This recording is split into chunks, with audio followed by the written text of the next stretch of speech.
Hi, hello, welcome to October 27th. We are reviewing part two coming up for the upcoming test. And I'm going to do something a little bit different today, so I just want to make sure everyone's on the same page with this. So in the folder for today, there's a review video. I think it's only like 5-6 minutes. It's kind of continuation of the video from the previous day. So I kind of made this day a short day so that you would have time to work on this review assignment from yesterday. I would make sure to have that done and checked prior to taking the test. Okay, so that if we look at that review assignment from the previous day, here's the questions.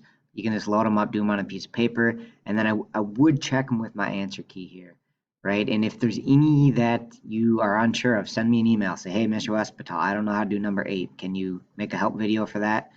All right, so yeah, just make sure that you check your answers and have this assignment done. So that's why on the 27th here, I'm making it kind of a short day. It's because I want you to work on that review assignment. Right, so this day is a little bit shorter. The one thing I do want distance learners to do is I made a short little quiz here. I think it's 6 questions. They go pretty quick, but I would like you to try this too because your test is going to look different. At least again for the online distance learner students. The hybrid ones, you'll be taking it on paper, but distance learners, we're gonna use this blue puzzle piece, and it's a little bit different. And I want to make sure you're comfortable with the format. So I made a little quick 6-question quiz that I'm asking you to do prior to taking the test, right? And again, that's optional if you are a hybrid student. All right, I think that covers it. Please reach out if you have any questions or anything doesn't make sense. Thanks. Have a good day.